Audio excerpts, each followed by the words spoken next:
Good morning, everyone. Welcome to day 2. I can tell by the conversations that you've all already made lots of friends and colleagues, and it's wonderful to hear all of the conversations happening this morning. We want to go ahead and get started with this morning's session.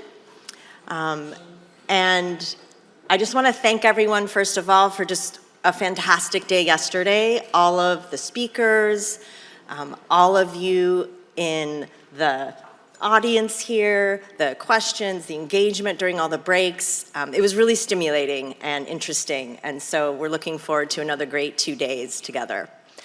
So I'm really pleased to be welcoming you to this morning session. And first I just want to explain briefly that the first part of this morning's session is going to be the Natural Capital Young Leaders Prize. And then we're going to move directly into the plenary session for the second half of this morning's session before the coffee break. So to start, I am very excited about this Young Leaders Prize award session. It's the third year, the third cohort of the Young Leaders Prize.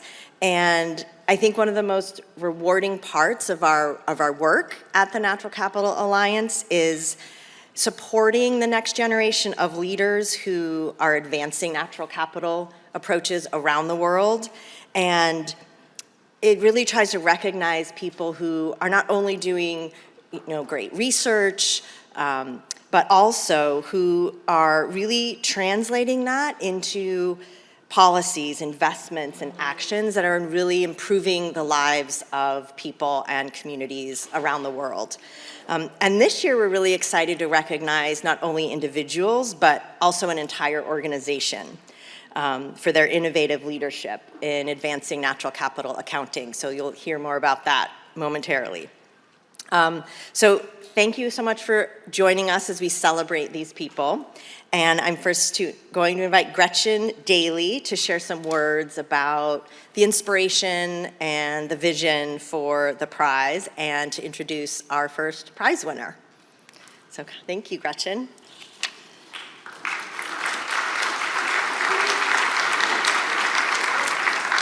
Good morning, everybody. I hope you had a fabulous evening and a restful night. And just building on what Kim's saying, there's just nothing more joyful or fulfilling than to see the young leaders coming along in our big community and seeing them doing things we'd never have dreamed of when we were young. And it's just brilliant to have this moment to reflect on where we've come from, where our movement is heading, and really shine a light on some of the many beautiful young leaders coming along. And I also want to say a little bit more than building on what Kim announced with respect to the purpose. The idea here in all our work is to help elevate one another, elevate the tremendous advances that are being driven, the innovations. And in this case, there's just amazing progress being made by a set of people that you'll get to know in a moment. And our purpose is to help bring credibility, bring visibility, bring impact to what they're doing. Let others learn from it and adapt and adopt their approaches. We're also trying to help build their experience and capacity and network. So as the time goes on, if you identify young leaders, we'll be interested to hear who you might recommend and bring them into our process for selecting, which is the most difficult part of all this. And then mainly they help strengthen what we're all doing. So I want finally, before introducing the first set, to thank Chuck and Roberta Katz especially for the vision behind this and for launching the prize. So thanks so much to the two of you. And now thinking about the actual leaders we're going to present, the first set is actually a team from Bhutan working in the National Statistics Bureau and taking on a really exciting challenge, an impactful challenge, to deploy GEP in Bhutan, to be the first country to do so at the national scale. And starting really from scratch, we've been working closely together to help build capacity and develop the gross ecosystem product accounts.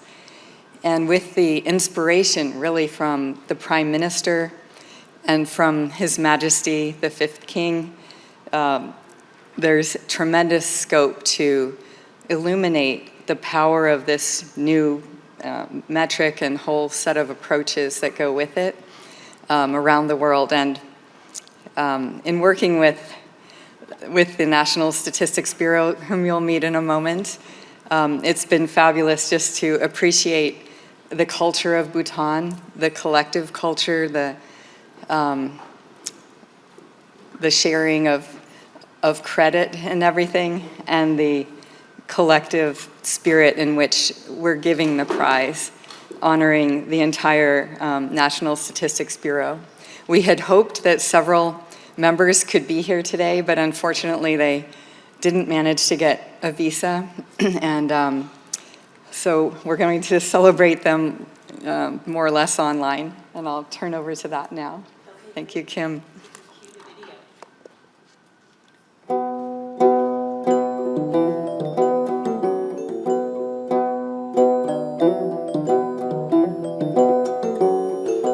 Distinguished delegates, fellow leaders, and members of the NatCap team, ladies and gentlemen, Kuzu Zangpo, and warm greetings from Bhutan.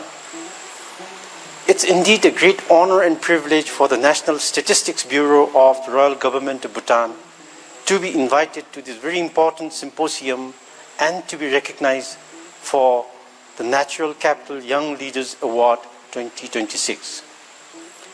We are deeply grateful to the organizers and the NatCap team for this recognition. More importantly, we value the opportunity to join a global community committed to advancing our understanding of natural capital and its role in sustainable development. For Bhutan, the idea that nature matters is not new. It is deeply embedded in our development philosophy of cross-national happiness, first articulated by His Majesty, the Fourth Duke Gyalpo, King Jigme Sengye Wangchu. For decades, this philosophy has guided Bhutan's efforts to pursue development that balances economic progress with environmental conservation, cultural preservation, and good governance. This commitment is reflected in our constitution, which requires that at least 60% of Bhutan's land remain under forest cover for all time. Today, Bhutan remains carbon negative, demonstrating that environmental stewardship and socio-economic development can reinforce one another. As countries around the world seek more sustainable pathways for growth, there is increasing recognition that nature is not simply a backdrop to development. Nature underpins our economies, supports livelihoods, strengthens resilience, and contributes directly to human well-being. As Bhutan looks ahead, we are also exploring new approaches to sustainable development. One such initiative is the Gelifu Mindfulness City, GMC, envisioned under the visionary leadership of His Majesty the King Jigme Gesel Namgyal Wangchu. This initiative seeks to integrate economic opportunity, innovation, environmental sustainability, human well-being, while remaining fully aligned with Bhutan's long-standing development values. It represents our earnest effort to explore how future urban development can balance economic aspirations with environmental responsibility, spiritual and social well-being. In Bhutan, natural capital accounting has gained important national priority. During the 5th session of the 4th Parliament in June 2026, Honorable Prime Minister Dasho Tsering Tobgay, in his State of the Nation's report, underscored the importance of developing the system of natural capital and gross ecosystem product as tools to recognize the value of natural assets and to support opportunities for climate finance, sustainable investment, and green growth. In this regard, the National Statistics Bureau is privileged to be working with the NatCap team and other partners in developing Bhutan's first gross ecosystem product and natural capital accounts. This work will help make visible the contributions of forests, rivers, biodiversity, ecosystems to the economy and society, strengthening the evidence needed to support sustainable and informed decision making. This award is therefore highly meaningful and significant to us.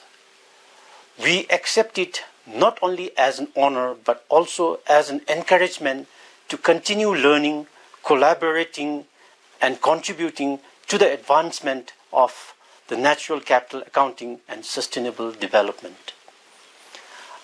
I would also like to express our sincere appreciation to the NatCap team, particularly Gretchen, Tong, Annie, Stacy, Eric, and all those who have supported Bhutan since the beginning of this initiative. Your expertise, partnership, friendship have been invaluable, and we look forward to your continued support. Allow me to conclude with a simple thought. Nature sustains all economies, all societies, and ultimately all people. Yet, too often, its contributions remain invisible in the decisions we make.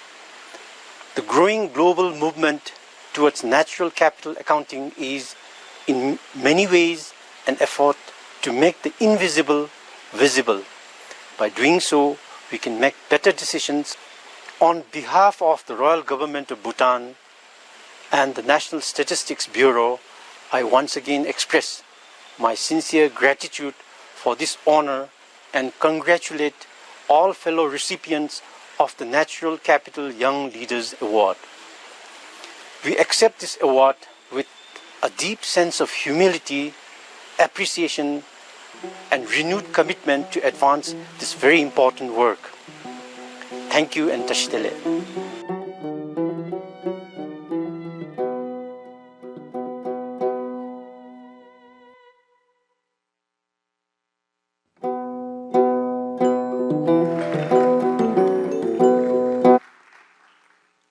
That was beautiful video. We will be sure to convey to the entire team our congratulations.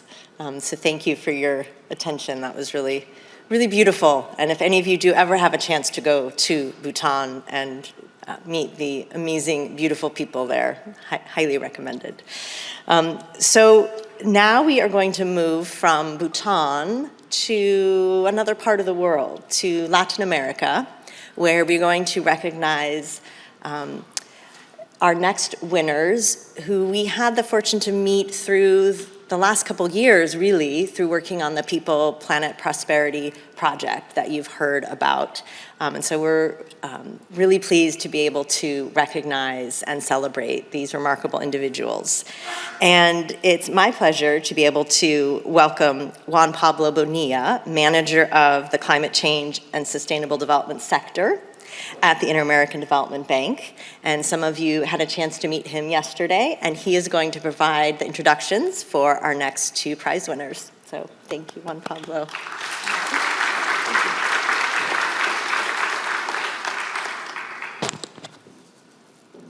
I thought I was going to get one of the prizes. Not too young anymore. It was a bait and switch. No, it is really a pleasure having the honor of recognizing two young leaders. And as you mentioned at the beginning, I think it's a recognition not only for them, but for the institutions that they represent. Yesterday, in the opening, I mentioned to you how we have been working together with the NatCap to support I would say, the mainstreaming and how ministries of economy, planning are working together with ministries of environment to really being able to incorporate the natural capital agenda into finance, into planning, and being able to do that as a system in the countries. So today I have the pleasure of recognizing together two young leaders that have been key in doing that in countries of Latin America and the Caribbean. Let me start with Uruguay. Luisa Olivera from the Ministry of Economy and Finance has been our counterpart in advancing this agenda about mainstreaming natural capital in a central economic institution. Through the Uruguay pilot, Luisa helped integrate the perspective of the ministry into the project, ensuring that the science and economic valuation of wetlands in Uruguay could directly support the development of economic instruments to sustain their protection. Beyond that, I mentioned yesterday that we have supported the region in creating a platform for ministries of finance about sustainability, climate, biodiversity, natural disasters. And Luisa has been keen as co-chair of the nature work stream at the platform to advance and integrate nature into fiscal policy at the regional level. Her leadership reflects how this agenda can be effectively advanced with finance institutions, strengthening the way macroeconomic and fiscal decisions are informed. Luisa, it is a pleasure to invite you to the stage and recognize your contribution.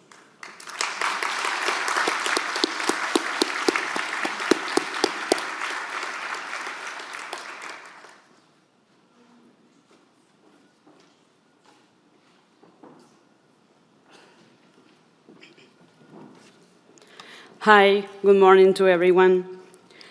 Let me see. Okay, I'd like to start by telling you a little about where I came from. Uruguay is a small country in South America, about the size of Washington State, between Brazil and Argentina. We are a country with 3.5 million people, and where 98% of our electricity comes from renewable sources. Also, we have nearly 95% of our land in natural ecosystems or agricultural land. So nature is not a backdrop to the economy, it is the economy. Our rivers, wetlands, grasslands, and coastlines are the foundation of where we produce, what we export, and how we live. So for Uruguay, integrating nature into economic decision-making is not an abstract aspiration, it's an urgent need. So, okay, but what about me? I'm an economist at the Uruguay Ministry of Economy and Finance. I have always been drawn to natural world outside of work since very little. I'm a certified gardener and a bird watcher. But when I started studying economics in Uruguay, nature was nowhere to be found in the curriculum, not even remotely. The idea that ecosystems had economic value or that biodiversity loss had fiscal consequences, that simply wasn't part of the conversation. Fortunately, this has changed internationally and slowly is changing at home too. But that gap between what economic was and what it needed to become has shaped my career. I spent over a decade working on infrastructure, evaluating public-private partnership, assessing financial risk, designing regulatory framework. It was an important work, I like it, but I kept feeling that something was missing there.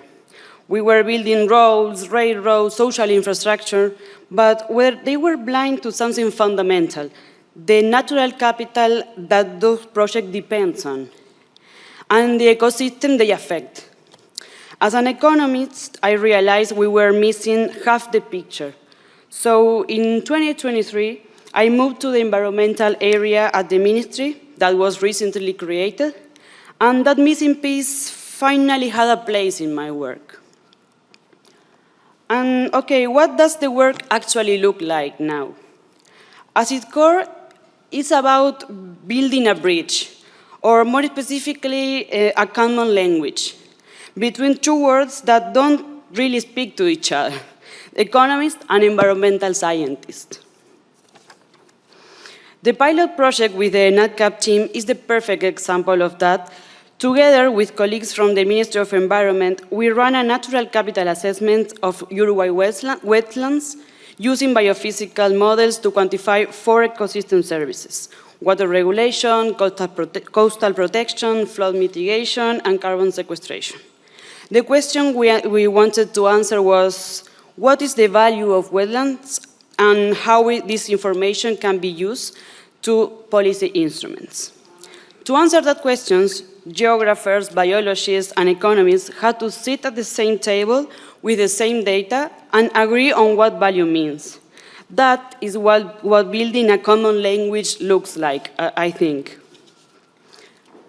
Another important motivation for me is that climate change dominates the global conversation on sustainability, and it's okay, it's right. But for countries like Uruguay and for Latin America, the agenda must go further. Biodiversity loss, water quality, soil degradation, ecosystem services, those are not secondary issues. So I think nature transition is the defining challenge for our generation, and it's required the same urgency, the same financial innovation, and the same institutional commitment as climate change. Our wetland assessment is an effort in this way. Finally, I want to take a moment to say that the work I've described is only possible because a remarkable team of colleagues at the Ministry of the Environment, at the NatCap team, and also the support of IDB. So science, policy, and finance only connect when people trust each other enough to learn from each other. So I'm deeply grateful to everyone because I think we achieved that. So I'm honored, genuinely really honored for this prize, and also because this prize recognizes also the work that Uruguay is doing to put nature into conversation of economic decision making. So thank you very much.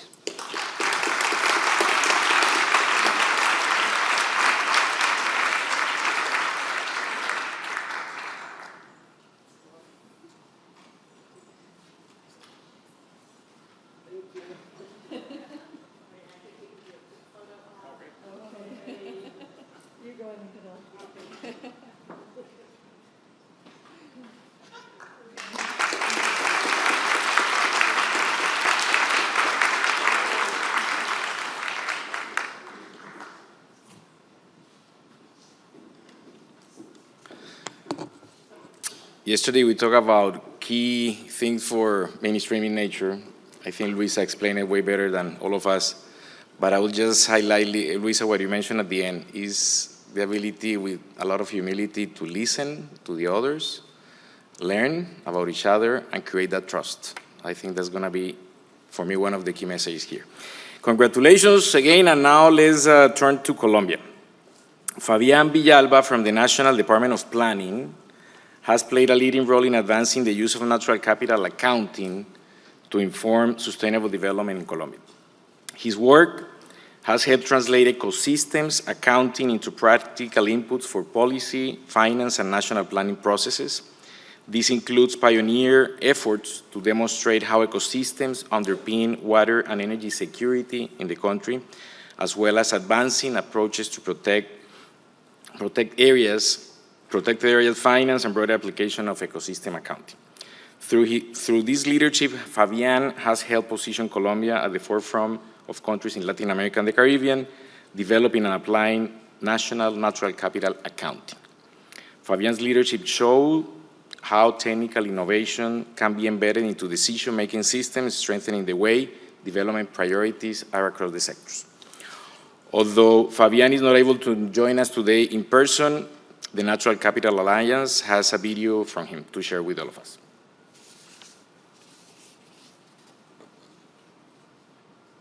Hi, good morning from Bogota. First, I would like to give thanks to God for this opportunity and to to the people, communities, and institutions that have shaped my journey, especially the National Planning Department of Colombia. I also want to thank the NatCap team, the Natural Capital Alliance, and the Selection Committee for this generous recognition.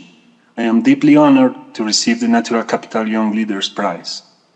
I regret that I cannot be with you in person today, but I am very grateful for the opportunity to join you through this video. I also want to congratulate my fellow prize recipients. It's a privilege to share this recognition with leaders who are working to make nature more visible in the decisions that shape our societies. So let me share some small presentation. So, what can I say? My journey began with curiosity. Since I was very young, I have been driven by a desire to learn, explore, and understand things I did not know before. That curiosity first led me into science and eventually into theoretical physics. I completed a PhD working on general relativity, gravitation, black holes, and complex systems. Physics shaped the way I think, looking for structures, relationships, state variables, and the deeper logic behind apparently different phenomena. But my curiosity was never limited to one discipline. I also had a very personal connection with nature. Some of my earliest memories are walking through the countryside where my grandparents lived here in Colombia, exploring the forests, the dry tropical ecosystems, and the biodiversity around me. In a way, those two worlds, the abstract language of physics and the living complexity of ecosystems, shape the way I now approach public policy. Around 15 years ago, I had the opportunity to move forward from academic science into public policy. My entry point was technical, computational modeling, numerical analysis, and the study of macroeconomic flows. One of the most important experiences in my career was contributing from 2011 to 2013 to pioneering work on the economic impacts of climate change in Colombia. At that time, climate economics was becoming a new and influential field globally, especially after the Stern Review. That experience was decisive for me. It showed me that models are not only academic tools. When used well, they can help governments see risks, compare alternatives, and open new policy conversations. More recently, my work has moved towards natural capital and ecosystem accounting. What I find powerful about ecosystem accounts is that they allow us to see nature territorially, not as an abstract resource, but as a set of spatial relationships between ecosystems, people, communities, and economic activities. In the Sinú Basin, for example, this work helped illustrate how ecosystems support water and energy security, and how ecosystem information can inform investment and planning decisions. Through the People, Planet, and Prosperity Initiative, I also had the opportunity to contribute to the prioritization of ecosystem services, especially water-related services, and to reflect on how this information can be connected with financial instruments and policy decisions at the local level. For me, natural capital accounting is not only about measurement. It is about helping institutions understand the systems they are trying to transform. What inspires me most is the possibility of connecting worlds that often seem separate: science and policy, public finance and environmental action, economic modeling and territorial realities, nature and development. In my own journey, moving from academia into public policy taught me that connecting these worlds requires more than technical knowledge. It requires understanding how institutions work, their mandates, constraints, procedures, responsibilities, and cultures. This has helped me see that good ideas need more than evidence. They also need institutional pathways. They need to be translated into decisions, instruments, budgets, and processes that can actually work in real contexts. The transformation we need is environmental, but it is also economic, financial, productive, and institutional. For Latin America, I believe natural capital leadership must be able to speak with many different actors and help build consensus. We need leaders who can connect evidence with decisions, finance with nature, and technical tools with the realities of people and communities. I received this award with gratitude and also with a sense of responsibility toward the younger leaders who will carry this work forward. I hope that whatever I have been able to contribute with can become one small stone in the foundation of what future generations will build. Thank you very much.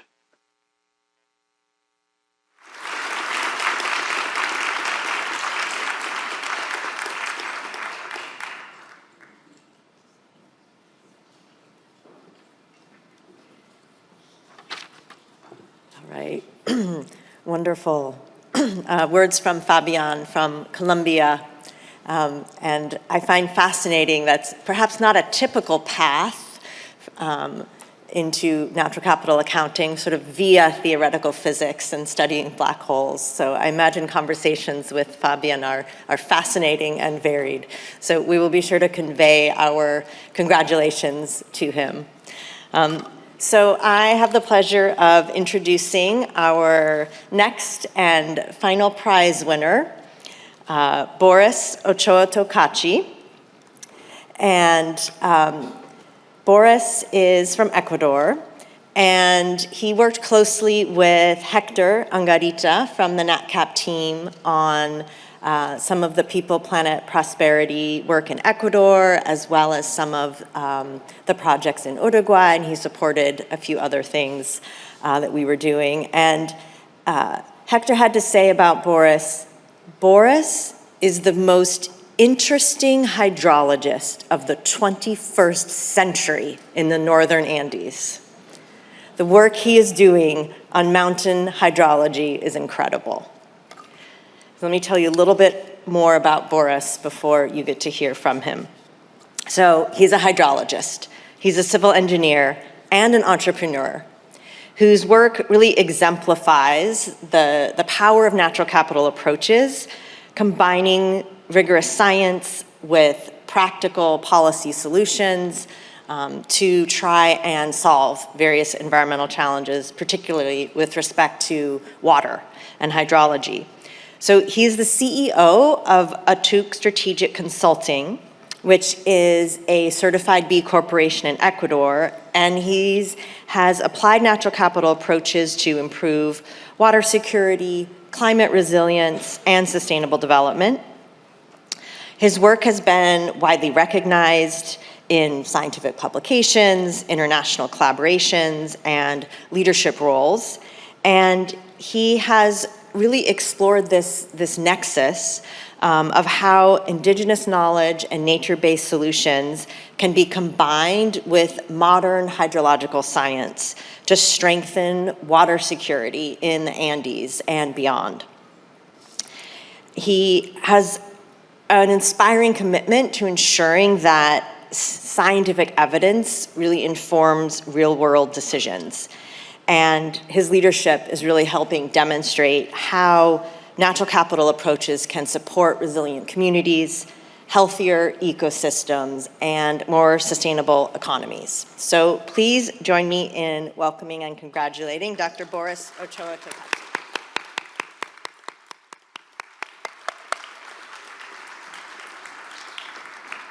You can do this to advance your slides.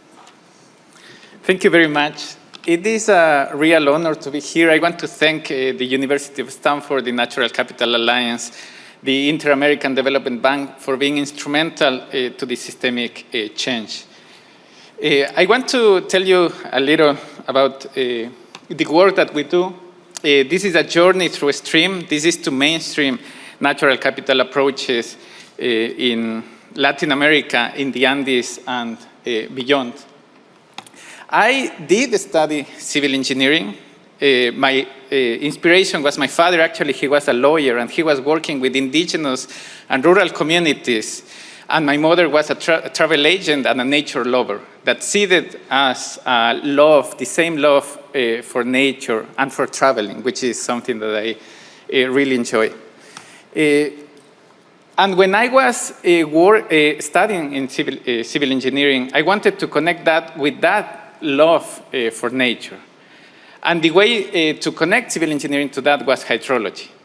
What you see here, this movement, like this respiration that the Andes feel, this interaction between the Caribbean, the Amazon, and the Pacific, are these flying rivers that we've been talking about during these days. How water moves throughout the Andes, and how landscapes are created because of this variability, from deserts to rainforests, and people that have lived here for centuries adapting to these very extreme conditions. And these are two sides of the same coin. Flooding when we have excess water, and droughts when we have a lack of water. I was very grateful to work with the IMEA. This is the Regional Initiative for Hydrological Monitoring of Andean Ecosystems, that we're looking at replicating an experiment throughout the Andes to understand how land use management changes the hydrological response of Andean catchments. This is a group with more than 30 stakeholders, more than 50 sites of monitoring in the Andes, and more than 200 equipment located in the Andes to understand how rainfall transforms into river flow and how that sustains the livelihoods of people in the Andes. More specifically in Peru, I had the pleasure and the honor to work with the Natural Infrastructure for Water Security project, which was funded by the now extinct USAID and the government of Canada, and implemented by a consortium of institutions led by Forest Trends that mobilized a portfolio of more than $370 million into nature-based solutions for water security, and strengthened the capacity of more than 5,000 people, of which 2,400 were women, and tried to really create policies that could be in place in Peru in order to invest in water security for disaster management and for water availability in general. And more recently in Ecuador, the Natural Capital Project Alliance now implemented this assessment of natural capital and ecosystem services in the Yasuní Biosphere Reserve in the northern Amazonian region of Ecuador, in which more than 150 local stakeholders participated in this effort to quantify the value of ecosystem services, to understand how this can sustain also the livelihoods, not only of the people that are living in the Amazon, but also for the entire country, and the benefits that we produce for the rest of the world. I want to really thank here NatCap Insights, our partner that together with ATUC developed this project, the Natural Capital Alliance and the Inter-American Development Bank and the GEF for supporting this study that has been instrumental now to create policy within the Ministry of Environment and Energy, the Ministry of Economy and Finance, and the National Institute for Biodiversity, that are able now to use this as a reference for future projects in the country. I also want to recognize that this is not only an individual effort. I am the visible face here, but this is a team effort. And I want to recognize the faces and the work that the ATUC team has put into this work. When I went back to Ecuador and created ATUC with my brothers, one is an economist, Eric, and Diego, my other brother, is a mathematician. We wanted to connect economy, science, and nature, particularly water, to solve problems. And this is our role, how we can translate science into policy and financial decisions, how we can go through this multi-level decision-making from local communities to governments and ministries, how we can incorporate science in these decisions. I don't want to repeat the same sentence that we've been repeating, but this is very important. Nature is the economy. It's not only a support for the economy. And I think that we all have a role in translating this knowledge, this science, and creating this dialogue between indigenous and ancient knowledge and Western scientific knowledge to provide information for better decisions.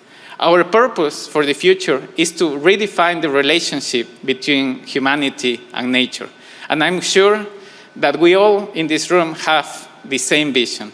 We want to create a different future, a better future in which humans and nature understand each other, and we understand that we are part of that same nature. Thank you very much. I want to thank again the University of Stanford and the Natural Capital Alliance for this award, and I also want to congratulate my fellow award recipients for this great honor. Thank you.